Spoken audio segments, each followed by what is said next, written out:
सेठ जी हमरा के कुछ रुपया दे दी। हम माई के बहुत ज्यादा तबीयत खराब बा, इलाज कराए के तो रो मत बेटा, अभी हम तोरा का पैसा देता नहीं। मुंशी जी। जी सर जी। अरे लड़का जितना पैसा मांगता उतना दे दिया। जी ठीक बा, अभी देता नहीं हम।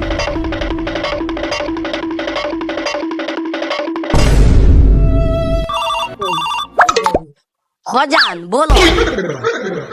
हाँ तू चिंता मत करो, हम अभी रिचार्ज कराओ तनी, वो 1 साल के। अरे साला तू तो कहले माई के तबीयत खराब बा। मुंशी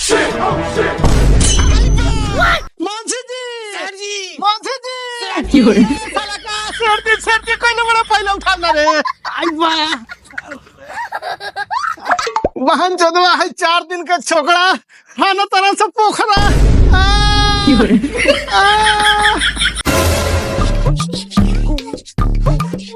वाह साइकिल तो चमकोता। जा हवे नहीं खे में रोको हवा कस दिया।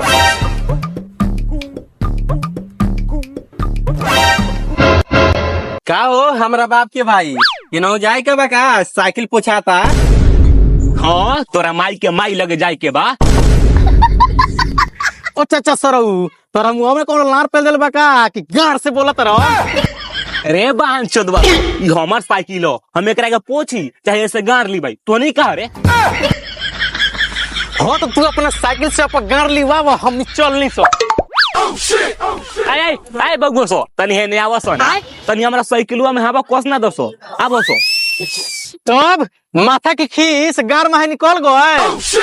आ जाए दे बगुआ सो तनी है ने आवसो। आई पंप धरसो हवा कस दसो ना।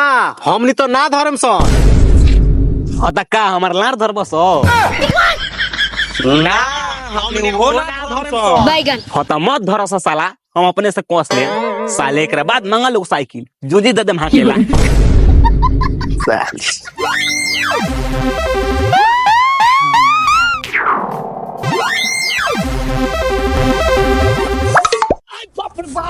सलाड फुट गए।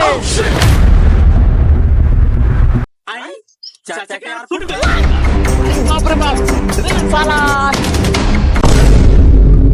का भल मुंशी जी, सेठ जी अभी ना होगनी का? अरे हमारे सेठ जी कोई छोटा मोटा आदमी थोड़े है कि 2 मिनट में हक कर निकल जाएंगे। वो बहुत बड़े आदमी है, उनको हगने में कम से कम 5 घंटा लगता है तेल लगा के। तनी जल्दी में बुलाई ना, हम बड़ा मजबूरी में बानी। अरे 1 घंटा रुक गए तो 10 मिनट और रुकिए तेल लगा के।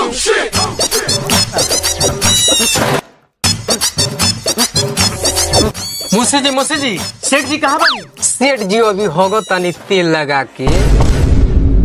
अरे सेठ जी कह दिन ध्यान हग लियन, बाकी बोलाइन जल्दी जरूरी काम बा। लो है सेठ जी आ गए तेल लगा के।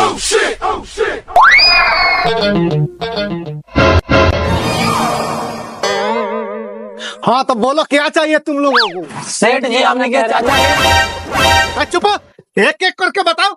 सेठ जी कल हम अपना मेहरारू से बहुत खिसियाए रहनी, आ खीसे खीसे में मार के ओकर डांड तोड़ देले बनी। अब ओकर इलाज करावे ला पैसा नहीं थे। सेठ जी हमनी और से ज्यादा इमरजेंसी में बानी सो। ए तोरा का बल बनी? सेठ जी हमार चाचा साइकिल में हवा कसत रहनु, तबे पंपवा छटक के हमार चाचा के अरवा फूट गईल। अब हमनी के लगे हार के इलाज करावे ला पैसा नहीं के, तनी हमनी के 10,000 उठाइए ना। 1 मिनट। हेलो ना 5 किलो लाल मोहन।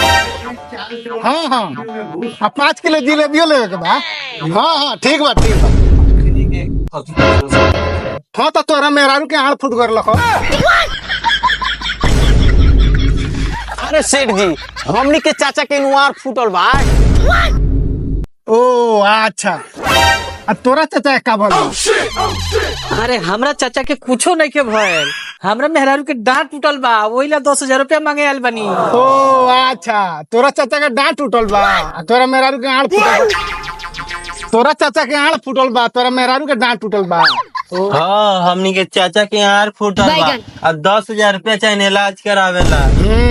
तोरा 10,000 रुपया चाहिए आ तोरो 10,000 रुपया चाहिए। मुंशी जी हाँ बोली सेठ जी तेल लगा के। देखिए हमारे सेठ जी कोई ऐसा वैसा सेठ जी नहीं है कि किसी को पैसा दे देंगे। जब तक सबूत नहीं देखते हैं तब तक किसी बहन चोद को पैसा नहीं देते हैं तेल लगा के। काहे कि कोनो कोनो झूठ बोल के पैसा ले ले सब बहन चोद। हमने सही बहुत सारी सच्चे ना ना अब हम कोनो बहन चोद पर विश्वास ना करो। एगो साला तो मतारी के इलाज करावेला पैसा लेवे आ रहलक और पैसा ले जाके माल के रिचार्ज करा देलक, वो 1 साल के। उ बहन चोदवा हइए। अरे साला ये तो हमरे बेटवा ये साला माल के चक्कर में रहता है। हमनी सच बोला दानी सन, अगर रउआ 5 मिनट में पैसा ना देम नु तो हमनी के चाचा दांत चियार के मर जाइयो। हे तोर चाचा दांत चियार के मरस है, गांठ चियार के मरस, ओसे हमरा कोनो मतलब नहीं है। चले हम अपना आंख से देखेम ना तो लेकिन ओ बहन चोदऊ के पैसा देहेम ना। अगर रउआ लोगन के पैसा लेवे के बा तो रउआ लोगन जाई लोगन आ अपन अपन सबूत लेके आई लोगन तेल लगा के।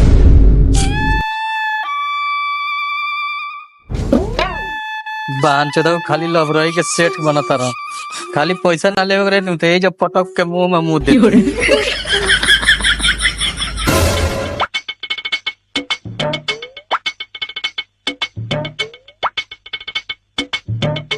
कहाँ बड़े रे गोलुआ के माई? वही जबानी रे पन्ना के बेटा जहाँ छोड़ के गए रहे है। रे निपुत्रा मार के तो डांट तोड़ दल बड़े, दवाई कब करे मर जाए तो। हम घर सेठ जी के लगे पैसा मांगे तो सेठ जी कहनी जले हम सबूत ना देखे तो हम पैसा ना दे, वही से तोरा के बुला के ले जाएला जे चल के देखबू जे हमरा डांड में दर्द बा तब हमरा पैसा मिली। रे निपुत्रा हमरा से चलल जाई तब ना हम जाए। हाँ तो गोलुआ कहाँ बा? घर में बा, मोबाइल चलावता। गोलुआ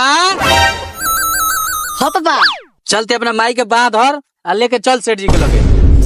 अरे बाप रे बाप। चलो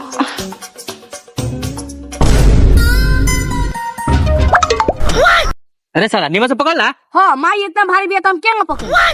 साले हो यही उम्र में अपना माल के 20 किलो के गेहूं के बोरा लिया के मिल में पिसवाओ आ मतारी के वजन कहत उठा के लेके चले के तो कहत रह ना। हम बुझत नहीं साले तू माल के चक्कर में पड़ल बा। हाँ तो हम मन ना हल लड़की पटावे के। ए जी जल्दी लेना चली, बड़ा दर्द कर। जाना तारू ई साला बहुत बिगड़। सेठ जी लगे जाके 10,000 रुपया ले ले बा, कहत जे माई के तबीयत खराब बा आ ले जाके कौना दू लड़की के मोबाइल में रिचार्ज करे ले बा, वो 1 साल के। हाँ तो कराई ना, तहरा से मांगती तो तू दे देता रुपया। चल चल सेठ जी ले जल्दी चलो ना चाचा, ना तो सेठ जी चल जाए तो पैसो ना मिले, ओकरा बाद मार के तखिन चल जाइबो। रे साला अब कितना जल्दी चली रे, अब पहले वाला ताकत थोड़े रह गल बा। चिंता मत करो चाचा, खाली सेठ जी से पैसा लेवे के देरी बा, ओकर बाद कोनो जानवर के आड़ लगा के तो ठीक कोलन सन। मुंशी जी खाली खड़े रहिएगा कि खैनियों बनाइएगा, तेल लगा के बनाइए खैनी। सेठ जी हई देखिए हम अपना मेहरारू के लिए नहीं, अब जौन सबूत देखे के बराबर देख ली आ हमरा के जल्दी से 10,000 रुपया दीजिए, इलाज कराई ना तो डांड के दौरा से हमारे मेहरारू मर जाए। सेठ जी हमनी के पैसा दी तो हम चाचा एक ही गुआर पकड़ ले मर जाइयन।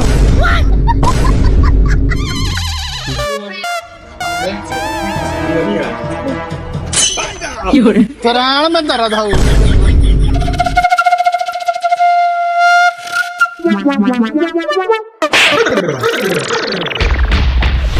तो अब दर्द हो रहा है। ए जी इस सेठ जी हमरा के गलत नजर से देखा था। सेठ जी हमने जौना काम ला आयल बानी सब काम करी ना तो ज्यादा लबर करे तो हम गाड़ो फाड़े के हाल जानी।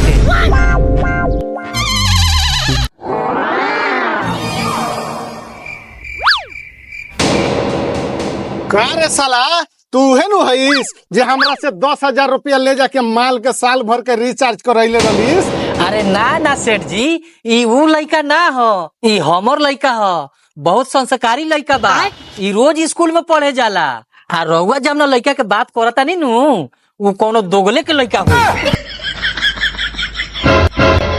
ई ऊ ना हो जौन रउआ सोचता नहीं। हाँ सेठ जी, हम उ लड़का ना हई, हम बहुत अच्छा लड़का हई। और रउआ जौना लड़का के बात करता नी, ओ सरवा के बाप माधर चोद हई, जे ओकरा के संस्कार सिखैले बा। सेठ जी, हमनी के चाचा के देखी ना, आज जल्दी पैसा दिन की हमनी चाचा के इलाज कराई। हाँ हाँ देखा तनी सही में एक आंख फूट गल बा। हाँ तो तुम्हें 10,000 रुपए चाहिए और तुम्हें भी 10,000 रुपए चाहिए। मुंशी जी, जी सेठ जी, कापी दीजिए। कॉपी तो आपके सामने है। अच्छा,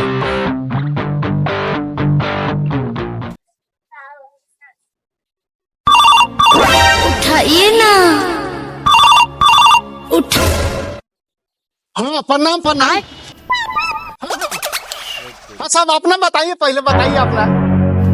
हाँ सब ठीक है। हाँ हाँ हाँ सेठ जी, हाँ ठीक है ठीक है।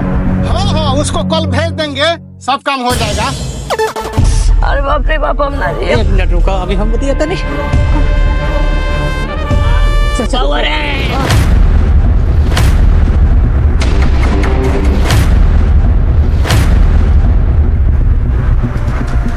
हो गया हो गया। चलिए अपना अपना पैसा लीजिए। अब पैसा लेके का करेम सेठ बहन चोद? अगला आदमी का मजबूरी नहीं पूछता है, इसके जैसा सेठ माधर चोद। भाई जगत का बारे मारी सलमान मौजी सेठ के मार सोल के। पापा हो, हई साला सेठ के चलते हम माई मर गल, अपनी को मारल जाओ।